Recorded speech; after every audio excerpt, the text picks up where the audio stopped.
If you're someone who struggles with this idea of needing a summer body and needing to shrink yourself in the summer in order to feel good enough, and you're just generally tired of it, you're tired of feeling this way and you want to choose a different path, this video is for you. Hi you guys, welcome back to my channel. If you're new around here, my name is Carolina, also known as the Carolina Lifestyle, and on this channel, Inner Growth, we talk about how to cultivate a better relationship with yourself so you can glow from the inside out, so you can truly feel more confident and better about yourself, and the whole rest of your life can improve as a result. So if that's something that you're into, don't forget to subscribe and stick around. With all of that said, let's get into today's video. Today we're going to be talking about a very important topic, at least in my opinion, for us girlies especially, which is how to stop feeling trapped in this idea that you need to have a quote-unquote summer body, and how can you shift out of that so that you can actually start enjoying your summers and it can be a time for you to tap into joy and memories and connection and fun instead of falling to this old loop in your head of feeling you need to look smaller or that you can't enjoy certain things because you don't look a certain way. We're going to talk about some of my biggest tips on how to help you cultivate a summer mind instead of a summer body. I got inspired to record this episode because recently I actually spoke on a panel about this exact topic. It was a panel hosted by two awesome companies. One of them is called Arise and the other one is called Project Heal. And both of them are aimed at helping people who struggle with eating disorders to find help and support in different ways, right? So Arise is kind of like a telehealth company where you can access like nutritionists and dietitians, etc. And Project Heal aims at raising money to support ED recovery initiatives. So it was a really, really cool panel. I was speaking aside a bunch of really awesome, inspiring women who are also in the ED recovery space in different ways. And it was just such an awesome experience. And so I wanted to record this episode to share some of the things that I learned from this experience of speaking on this panel, things that I took away from the panel, that I learned from the other speakers, and also just things that I started to think more about as I was prepping to go to this speaking event. So with all of that said, let's just jump into the topic. And what I wanted to start off with is just kind of doing a little bit of a deep dive on this idea of a summer body. And mainly the reason why collectively we feel this pressure to have a quote unquote summer body is because of all this messaging that we have been fed throughout our lives, especially as women, about the way our bodies are supposed to look like, quote unquote, or the ideal body and what that means and what that looks like and what you're supposed to do to achieve that body. And there is so much messaging everywhere that enforces this idea, whether it's, talking about shredding for the summer or summer body programs, fitness programs,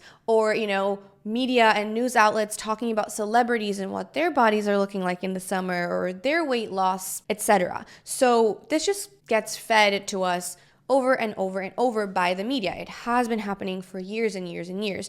And so our subconscious absorbs all this information and it just gets stored in there and it lives in our brain and it becomes our beliefs. And so because we have these beliefs that we have absorbed over time, those beliefs start running the show. And so we start living according to the thoughts that those beliefs lead to. And then those thoughts lead to certain feelings of insecurity or not looking good enough or not being enough. And then that pushes us to choose certain actions out of self-hate and feeling like you're not enough, as opposed to choosing actions out of self-love and self-worth and choosing what feels best in your body. So there are so many women that get caught up in this hamster wheel of feeling that they always need to be losing weight or feeling caught up in this unhealthy and toxic mental loop leading into the summer or even during the summer, that it just doesn't feel good, right? Let's be honest. It's not something that empowers us.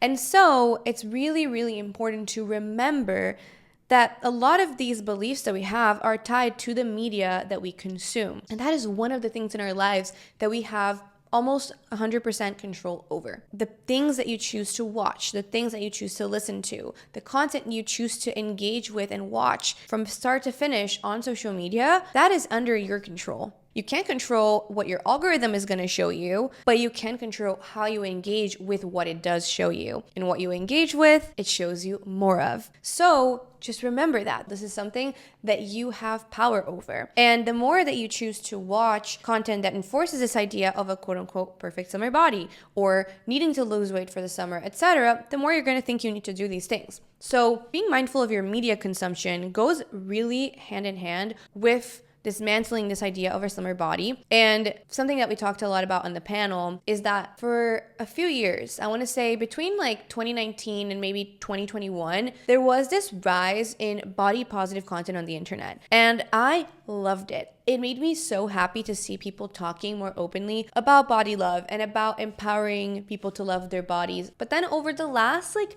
2 to 3 years, let's say from 2022 to now, there has been a shift. And there has been this rise in the idealization of a really skinny, small body type. And that has come through from celebrities, from the rise of like a 90s aesthetic and early 2000s aesthetic, and also from the rise of Ozempic. We're basically going through the first summer ever where Ozempic is a normalized thing, and there are people who are not struggling with serious insulin resistance and blood sugar dysregulation, and there are people who are not medically in need of this drug who are using it to lose weight, and to lose weight fast.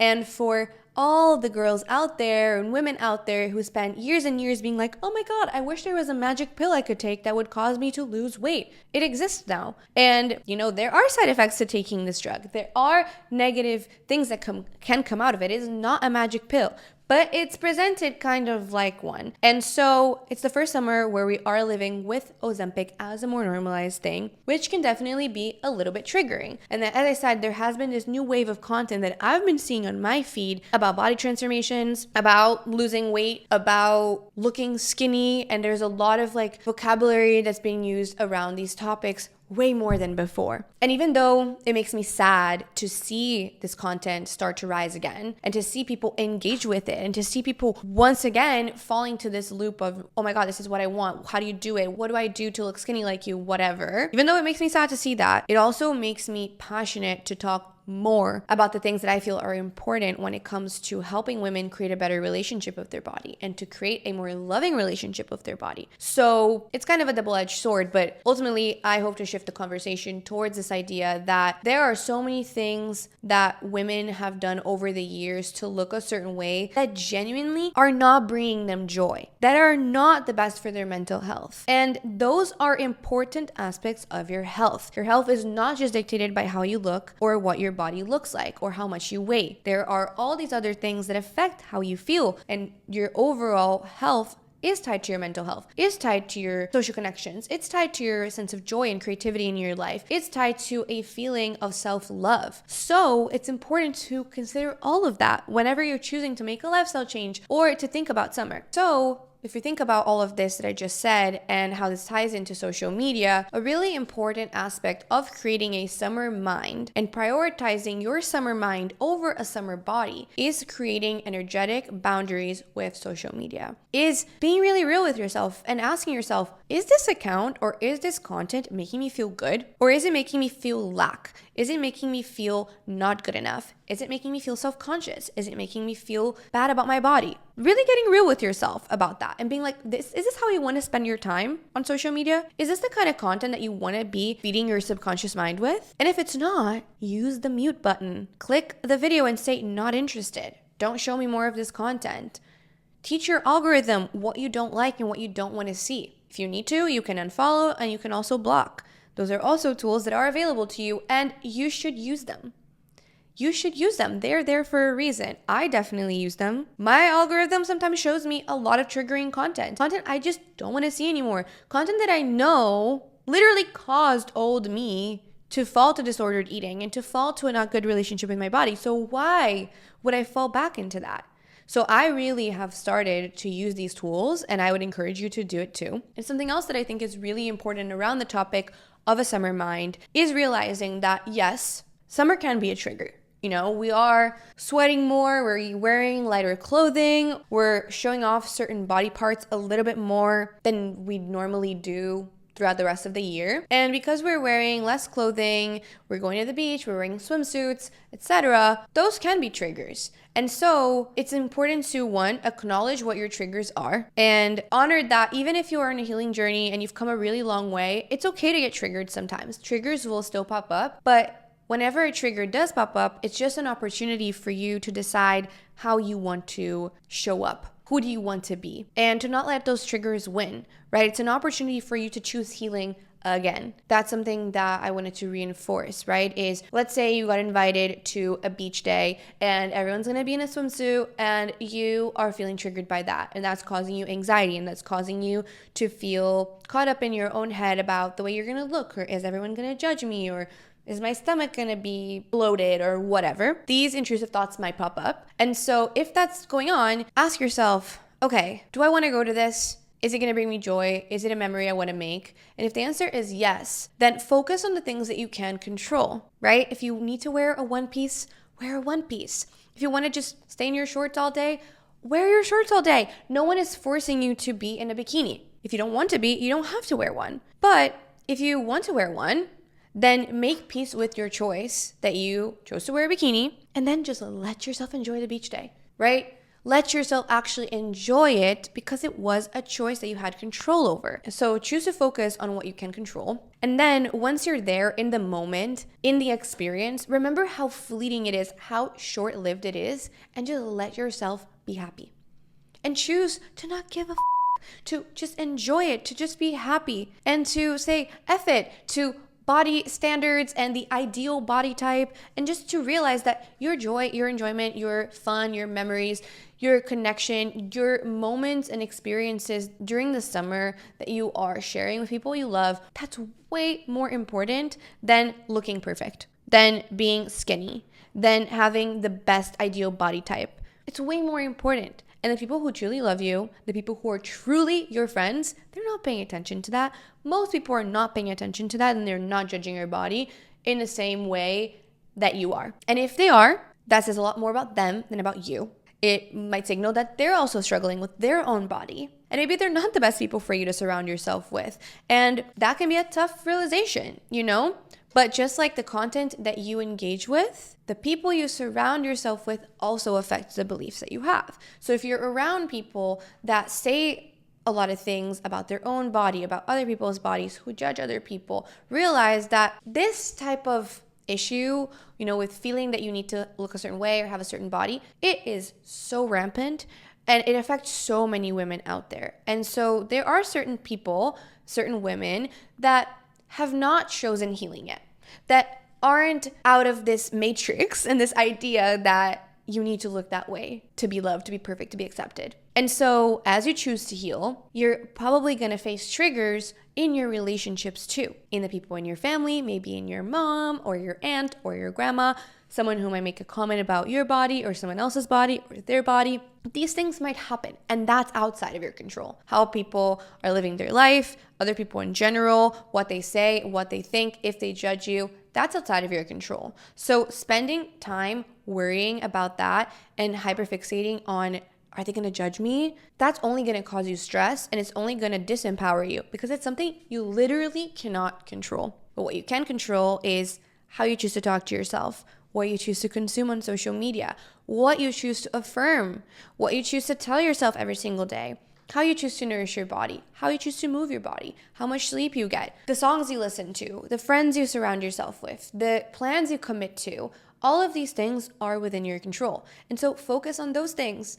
Focus on that, and you're going to feel way more empowered and way more confident as a result too. And you're going to feel more at ease. And genuinely try to drop trying to control the rest. Because as I said, it's only going to cause you stress. And something else I wanted to also point out about this process of cultivating a summer mind and letting go of the need for a summer body is the importance of the inner work, right? This podcast is called Inner Growth for a reason. And the way that this all ties together is that most people, when they're trying to change the way that they feel or a circumstance in their life, they are only focusing on the external, and they're trying to change the external with something else that is external. So I'll use an example, right? Let's say someone says, I will only be able to enjoy the beach and wear a bikini when I lose 5 pounds. That's thinking that you need to change your body, something external about you, in order to feel happy and to be able to enjoy the beach, which is also an external circumstance and situation in your life. And that's the thought pattern so many people go to. But instead, you could totally change your approach and focus on the inner work and focus on the things you're telling yourself and focus on something else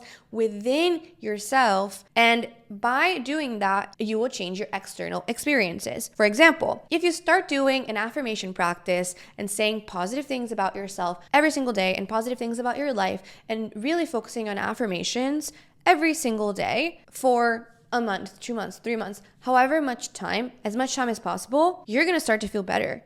You're going to start to be kinder to yourself. You're going to start to focus on other things that are beyond the lack that you feel or feeling like you don't look good enough. And as you start to do this, you will be able to go to the beach and enjoy the beach in a swimsuit way more than if you're just focused on the external, if you just focus on losing weight. Because maybe you lose the weight, but you're still super self-conscious, or you still think everyone's judging you, or you're still really afraid of judgment, and you're gonna go to the beach in that smaller body, and you're still not gonna be able to enjoy it. So focusing on the internal, focusing on your mind can go way beyond and way further than focusing on just your body or just trying to change something external about yourself. So this is something that's so important, so big, and it's something a lot of people don't think about and that goes kind of not talked about, and it's kind of underrated. So I wanted to point that out as well when we're talking about this idea of a summer body and a summer mind. So those are some of the things that I wanted to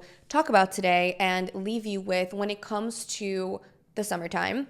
And this can also apply to any time of the year, but I think it's especially important during the summer, as I said, because it can be a trigger for so many people. And so just to kind of wrap it all up, some of the most important things that I want to leave you with when it comes to this whole concept is the media you consume matters. Choose to engage with and consume content that actually makes you feel good. There's nothing wrong with muting, unfollowing, blocking, telling the algorithm that you're not interested. All of those things are really important, and really don't discount how that affects you, because we're on our phones all of the time. We're on social media every single day, most people at least. And so choosing to empower yourself by engaging with the right content that makes you feel good can go a really long way and can be really, really awesome for your inner growth journey. Also remember that the people you surround yourself with matter too.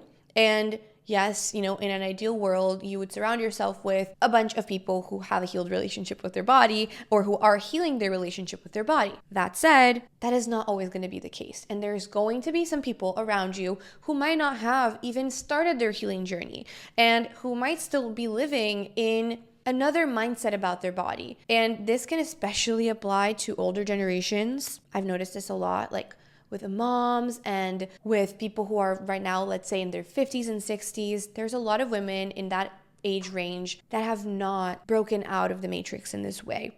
I was literally sitting at a coffee shop yesterday with my assistant, and we were working, and we were not like wearing headphones or anything, so we were kind of overhearing this conversation of these two ladies sitting next to us that were definitely like in their 50s and 60s, and they were both talking about a lot of things that were not very good about their body, right? Like, oh, I was looking in the mirror today and I feel so fat, and oh, that person looks so skinny, and oh, I can't eat this whole sandwich. Like, there's gonna be people out there in the world that are not doing the work that you are choosing to do within yourself and regarding your relationship with yourself. So just remember that and keep that in mind. And just because someone else around you still carries these old beliefs, and maybe a lot of society still does, it doesn't mean that it's good for them. It doesn't mean that it serves them. It doesn't mean it makes them feel good. It doesn't mean it brings them up. It doesn't mean it makes them feel confident. Just because it's normalized doesn't mean it's good. And so don't let what you overhear or what people around you are saying out loud about their bodies or other people's bodies or whatever get to you. Choose to create those energetic boundaries, just like you would with the TikTok algorithm telling your phone that you're not interested in a piece of content. Choose to kind of envision this bubble around you, and you get to decide what enters into your energy field and what doesn't, and what type of energy you don't want to engage with anymore. And someone can be living in that reality and you don't have to be. Observe, don't absorb. Also remember that summer is a trigger for a lot of people. And so instead of letting this trigger take you down the old way that you used to do things and old patterns and behaviors that are rooted in restriction or self-judgment or feeling not good enough, choose to use this as an opportunity to grow and to choose a new path and to do things that feel good for your health, for your body, out of love, because you enjoy them, because they feel good. And focus on the memories, focus on the fact that summer is so short-lived. It's literally so short. So why would you spend the entire summer caught up in this mental loop of feeling you need to look smaller and shrink yourself? Focus on the bigger things, focus on the memories you're making, focus on being happy, and focus on what you can control and let go of the rest. And just bring yourself up as much as you can and make peace with your choices. If you choose to be in a bikini and if you choose to put yourself in a situation where you're at the beach with your friends or at the pool or wherever, genuinely let go of all the what ifs and all the shoulds. Just be in the moment. Realize you chose to be there. You chose to put on that swimsuit. So make peace with your choice because it was in your control. And then the final thing is remember that the inner work matters so much, and it's way more powerful to change your external reality, your circumstances, and your experiences through the work that you do internally with how you talk to yourself, how you think about things, your mindset, and the things that you feed your mind with, which takes me back to the first point. But those were some of the things I wanted to touch on today. So I hope it really resonated with you. And if it did, please let me know however you want. I always love hearing from you, whether it's sending me a DM at the Carolina Lifestyle on Instagram, whether it's dropping a comment on the YouTube video, or just sharing this episode with a friend if you want to. All of that would be amazing, and it would be a great way to spread this message to more people. You don't have to do it, but if you choose to do it, it's always appreciated. It's something I am so grateful for. I'm really, really grateful for this community and for every single DM that I get, and just for you being here. So thank you so much. I hope you remember to water yourself this week and to just pour into your cup, because when you pour into yourself, you can pour out from your overflow and you can feel more energized and just better in general. So I'm sending you a big hug. Don't forget to subscribe on YouTube, and I'll see you guys next week with another one. Bye for now.